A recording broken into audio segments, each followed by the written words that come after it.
And it is once again the physics video lecture, Physics 107B video lecture 19.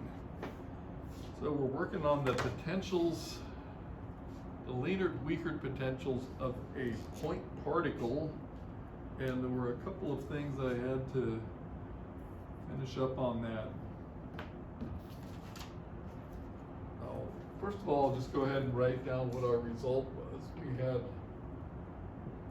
our potential of R and T in terms of the retarded time. We had QC 4 pi epsilon naught 1 over RC minus vector R dot V, let's see, velocity of the particle,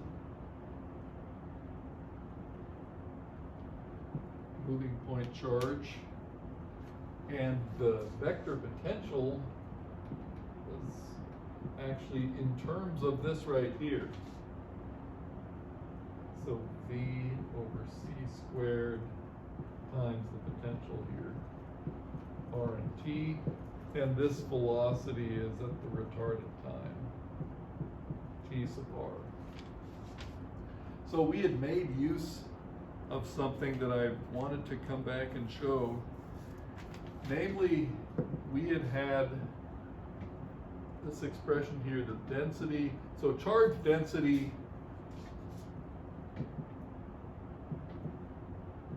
T sub R d tau prime. So that for a point charge was just supposed to integrate up to Q, but it wasn't that simple. We in essence got this expression here with that R pulled out of it. D tau prime.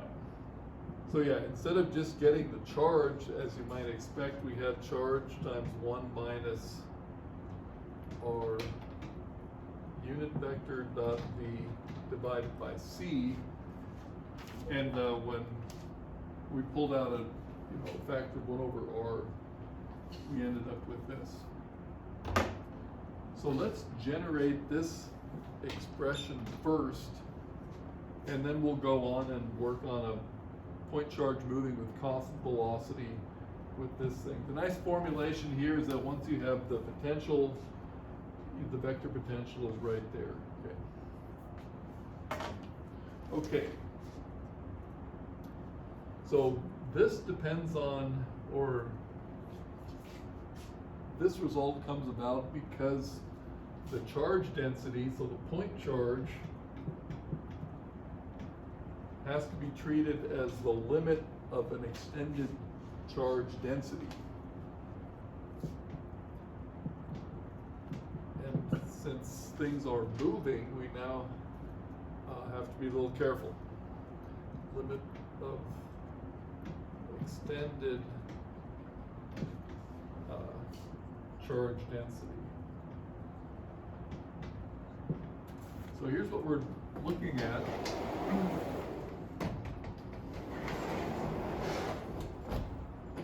We can imagine there is an extended length of charge moving with speed v in this direction here. It's moving. It has the length L, and we're viewing it from point P out here to the right. So because it's moving, the end of it here, the end of it sent out a signal, traveled at the speed of light to point P, and during that time this object has moved to the right. So we have an L prime, which is the apparent length of this thing, because there's a finite time involved with the signal going from the end where it was to reach us here, the end where it is now. So we can say during time delta t, we could have this L prime divided by C. Okay, so c times a certain amount of time is the time it takes for light to travel this length L prime. On the other hand, in the same amount of time, this thing's moving at the finite speed v, which is less than the speed of light. So we have an L prime minus L divided by v during the same amount of time. And what we can then do is get L prime in terms of L. Okay. Solve for L prime. And we have there L prime times 1 over c minus 1 over v is equal to negative L divided by v. And we'll get a common denominator of L prime v minus c over v times c minus L over v, and one of these cancels, and get rid of the minus sign. We'll have 1 minus v over c. So here's what we get. L prime is equal to L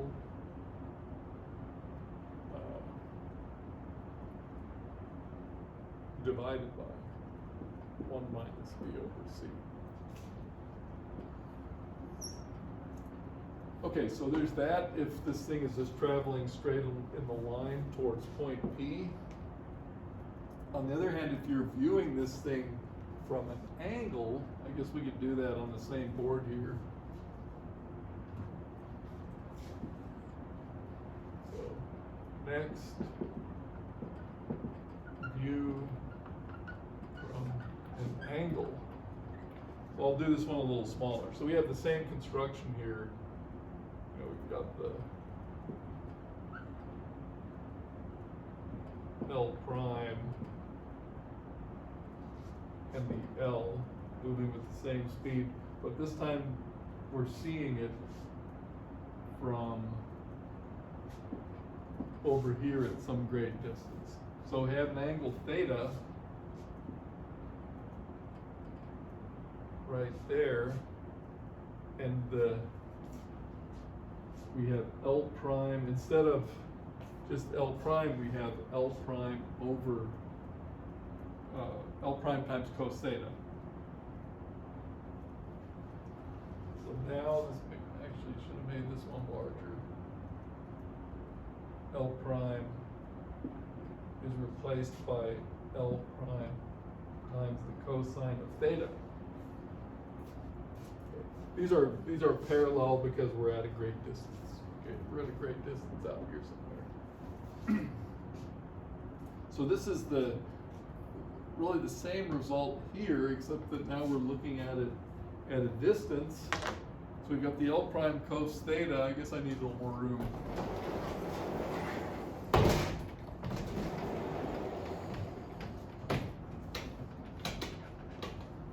We'll just generate this thing that I just erased here. So continuing over here now, we have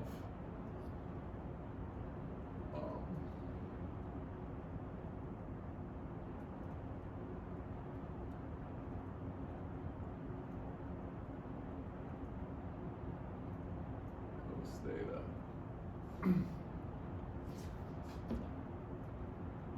We consult here.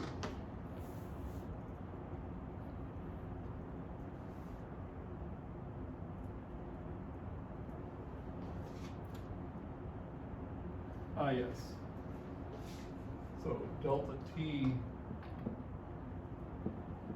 L prime cos theta over c. So that's the time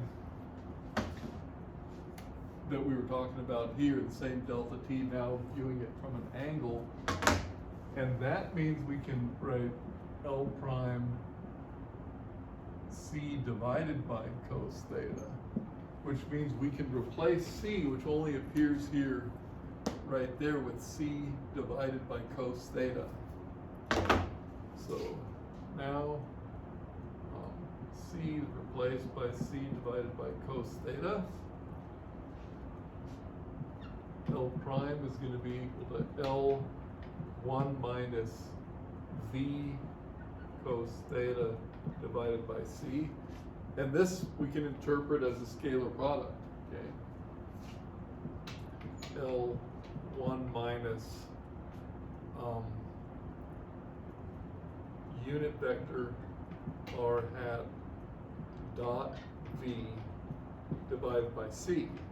And that's what went into this object here. Pull out an r times c, you have 1 minus r hat dot v divided by c. So that's where that came from.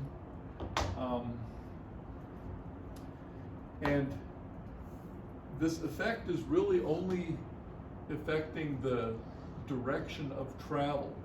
That's why we can go to d tau prime is equal to d tau, or volume element, over 1 minus v cos theta over c, etc. So that's where that factor came in. Otherwise, we just had the 1 over r. Okay, we would have just had the q over r, but that's where this factor came from. And so we're going to continue on with that. Good. I think I'll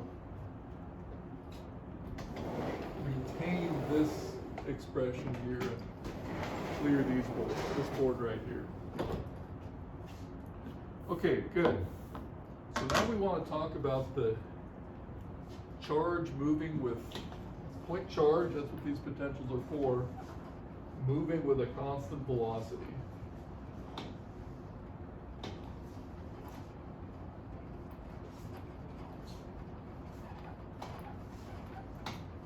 This turns into a bunch of algebra. Let's see what we got to do here. So our example, point charge moving with constant velocity. We have a few things to set up here. So next, V of R and T for a point charge.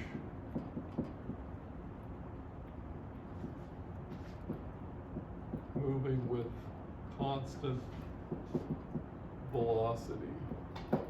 Now I have to remind us of what some of these expressions were that we had. We had the position W of t for the position of our point charge.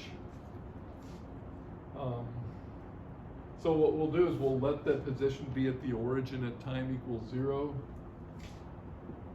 So origin at t equals 0. So now we can just say that this W position as a function of time is equal to V times t. Then we could say that our vector r minus w, okay, which was v times t retarded, is equal to c t minus t retarded.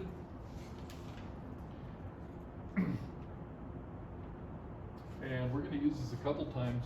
Right now, we want to solve this. We want to solve this equation for the retarded time. And solve for t sub r. Because we're going to have to insert t sub r into our finished expression up here. So in order to do this, first square, well, solve for t sub r. So what we're going to do is square both sides of this equation and then collect t sub r and solve the quadratic equation. That actually gives us a pretty dramatic looking expression. So let's just go ahead and do it. So we're going to square both sides. So we have r squared minus 2r dot v times t sub r plus v squared t sub r squared is equal to c squared t squared minus c squared 2t t sub r plus c squared t sub r squared. So yeah, you see we're going to get a quadratic formula here. So we have t sub r squared, b squared minus c squared, that takes care of the t sub r squared. We have plus t sub r, we have a negative 2r dot v right here, and then minus, and minus negative, bring that over, so plus 2 c squared t sub r, and that leaves us plus r squared minus c squared t squared equals 0. So the quadratic formula, t sub r equals 1 over 2 b squared minus c squared, negative b here, so 2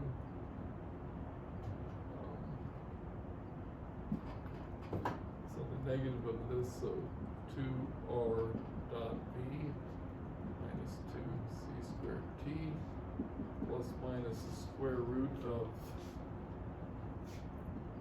4r dot b minus c squared t squared. Running out of room here.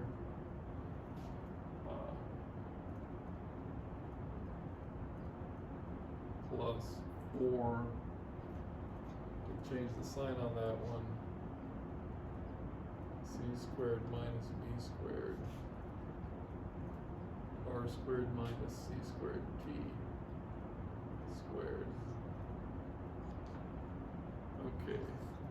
A little bit messy there, but you can see the 2's are all going to cancel, 4 is going to pull out, and let's just write down what we get. T sub r is equal to, I'm going to write that down here and put a box around it.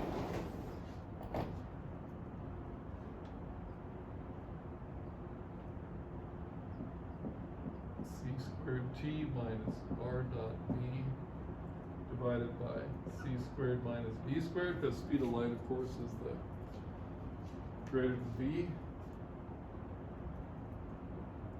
And then we've got a plus minus root r dot v minus c squared t. Quantity squared right here, just 2's and 4's go away. Plus c squared minus b squared, r squared minus c squared t squared. Okay, so we'll box that in red. Okay, that doesn't look that friendly. We're going to get some nice cancellations here, but at the moment we have to make sure we know which sign we take.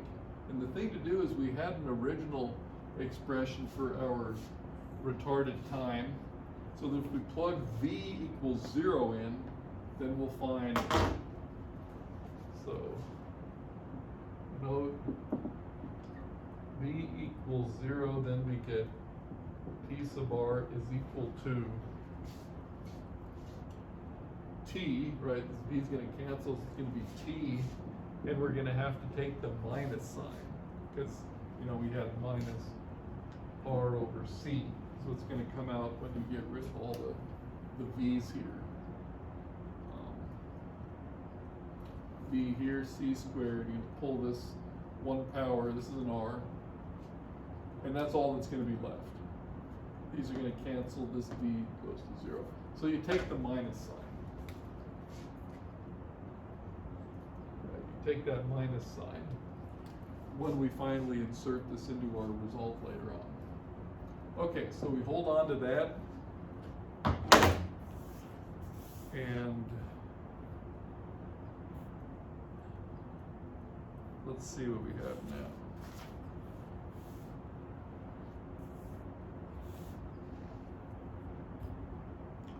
Okay, good. We have that result. keep the minus sign. So the next thing we calculate is this. Okay. If we can calculate this now and then insert piece of r, which seems kind of hopeless, but you'll see it's not that bad. So we first have to now calculate this expression. T sub r is in there implicitly. But it will be in there explicitly once we calculate it. So,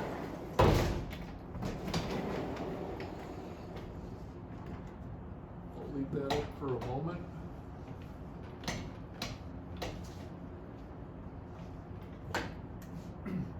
So what comes next is back to our definitions. So now calculate this. We do this in a couple of steps. RC minus R vector dot V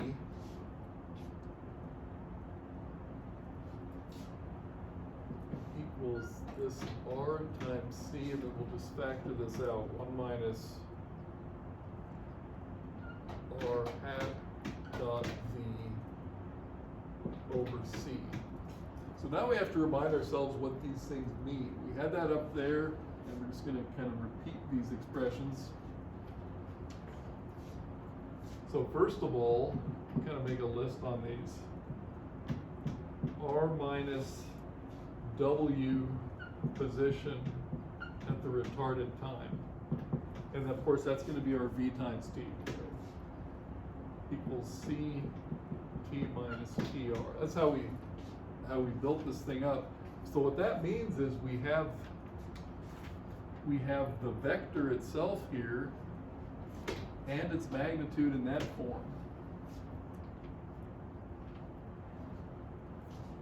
So if we take the left side of this equation, we have, so 2, and this is the left side. This is that vector script R, which is our R minus V T sub R, okay? On the other hand, we'll take its magnitude of this self-same vector as the right side of this equation, this expression, right? C T minus T sub R.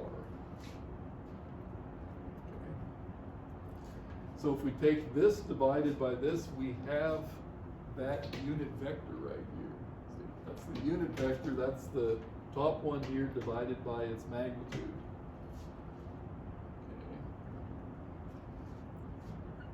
So I'll write that. So the unit vector is R minus V TR over C T minus TR. That is our unit vector.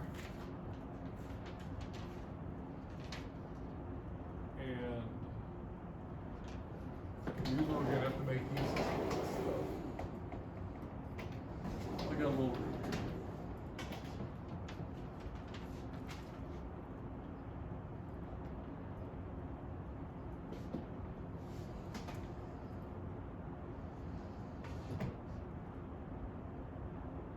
Okay, yeah, this thing right here next.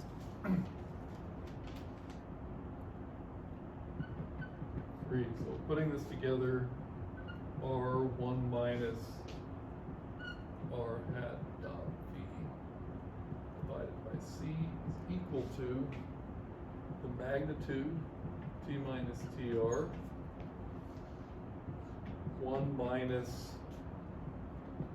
V divided by C, that's right there, and then this R hat is what I have right here.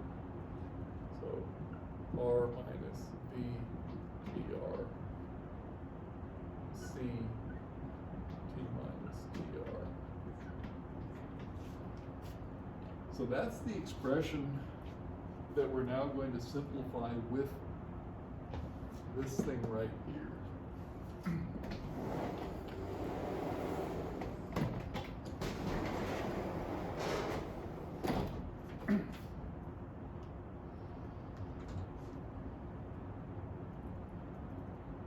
Okay, I can leave it up here.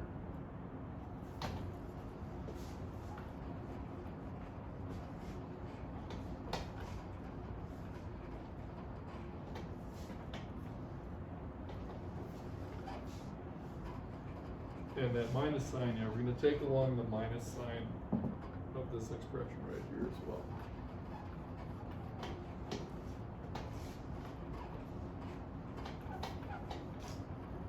So I think I'm just going to write this down and then point out what happened.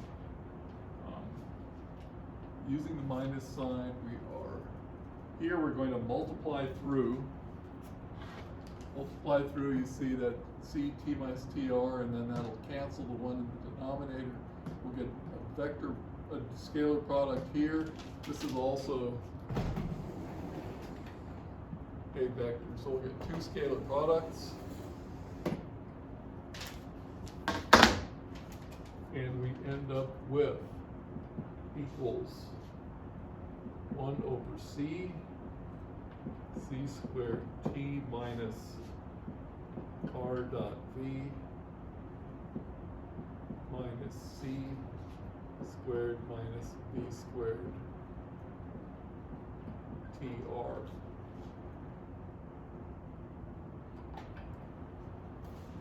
Okay. C squared over c, that gives us a c t minus tr. T minus tr, okay? And then we've got the cancellation of the denominator there. So there's no t minus tr there, and then there's just v dot r. That's that one right there. And plus v dot v, which is the v squared. Okay, that's minus minus is a plus of v squared. So that goes directly into here. No problem. We're looking at this thing, and that's pretty much the denominator of this thing up here, right? When you pulled out the r. So the final step is we plug in the t sub r, and that looks so bad, but it's not. Okay. Because we're going to see this one here drop away against that when we plug it in.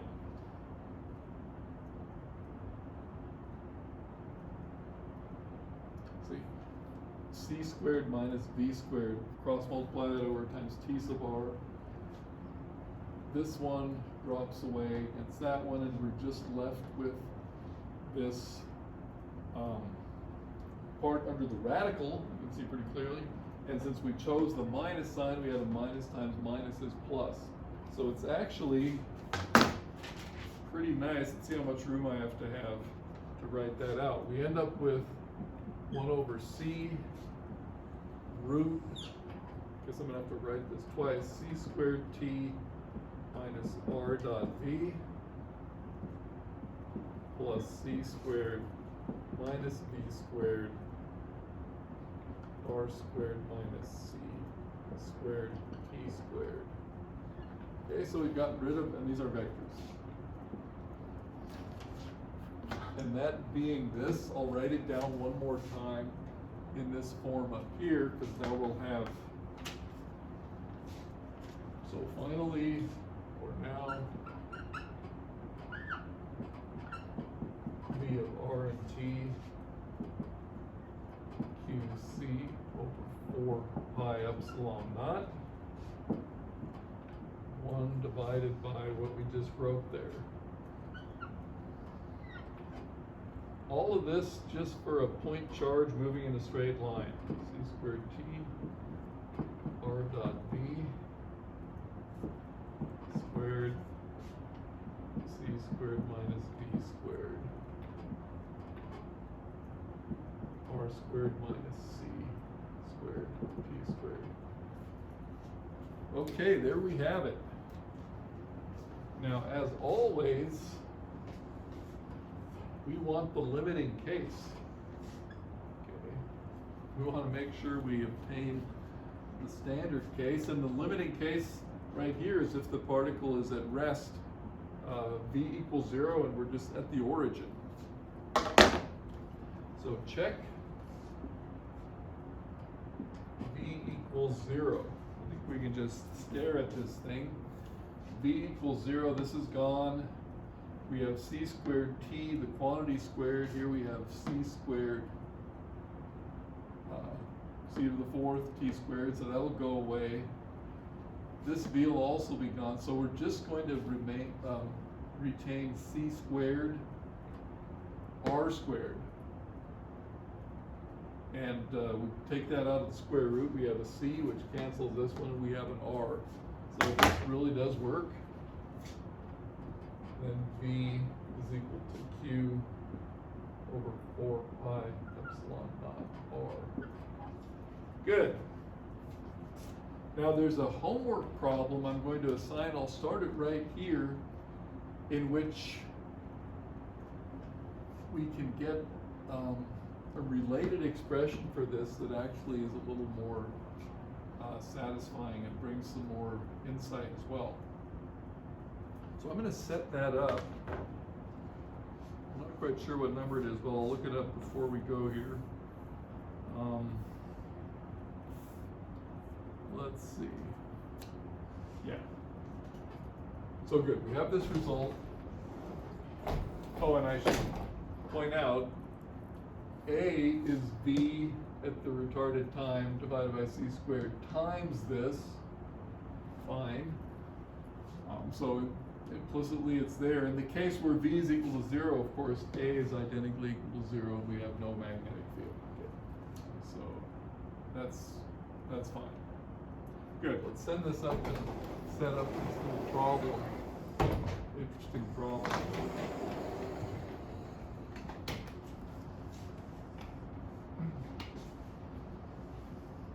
Okay, so what we'll do is we'll work with that result.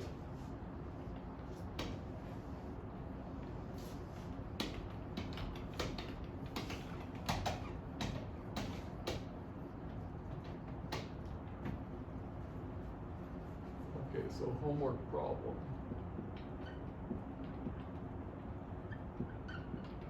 In fact, let me get that list out right now. Where is it? So these are the chapter 10 problems. Chapter 10, we have 10.3, 10.4, 10.11, part A. This is generalization or a different version of the wire, the straight wire that we did the other day. 10.15 and 10.16. What's the one I'm going to do, or what I'm going to set up here?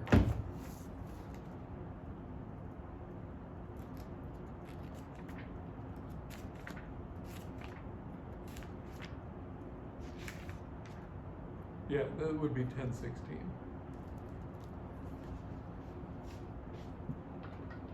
Yeah, so this one here, we have the potential for a charge moving with constant velocity. So we want to rewrite this thing in a slightly different form.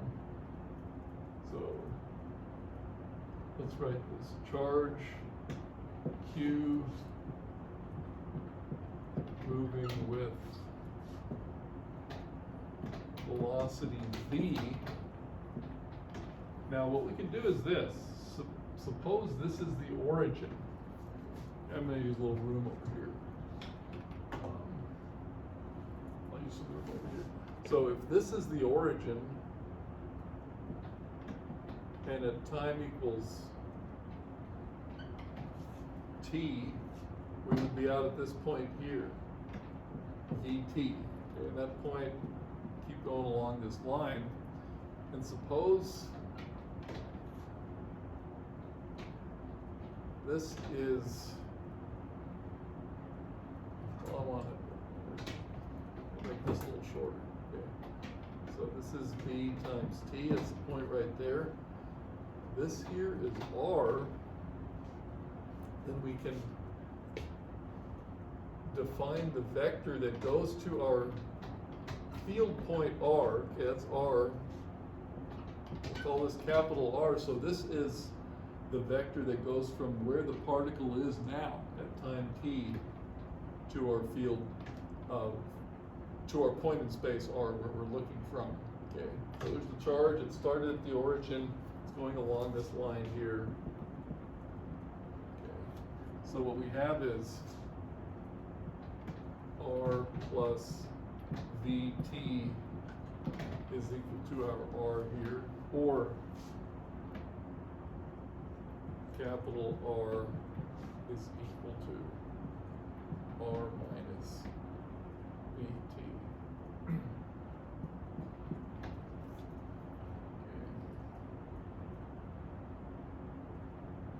So again, this is the point where the particle is at time t, and this is where we're looking at it from, as opposed to the r, which was just based on our origin. Okay, good. So what we want to do is express this thing right here in terms of capital R and V. So express V of R and T in terms of R and that velocity V. And basically you just do this, you just do substitution. So you can substitute V times T,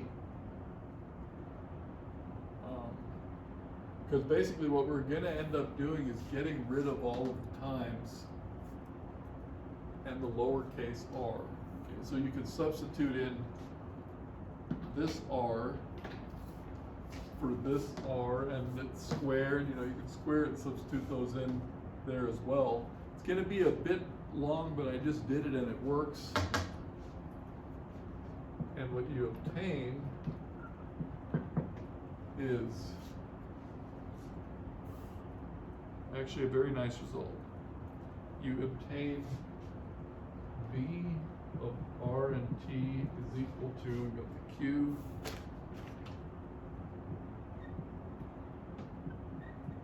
or pi epsilon naught capital R, so that's its magnitude, times 1 divided by root 1 minus V squared sine squared theta divided by C squared. Okay. This is a nice result for seeing what's going on.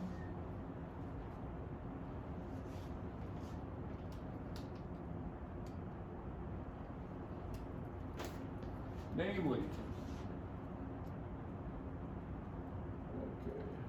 it's a lot simpler, and in fact we get that limiting case that's so interesting. If the velocity, if the speed is much less than the speed of light, then this is negligible with respect to the 1, and you again just have Q over 4 pi epsilon naught R. Okay. So this is not the case when V is equal to 0 at all, but as long as you're substantially less than the speed of light, you're getting Q over 4 pi epsilon naught R. And remember, this is the position where the particle is at that given time. Okay, so that's not so bad, really. You know, you're going to get a bunch of cancellations when you multiply that out.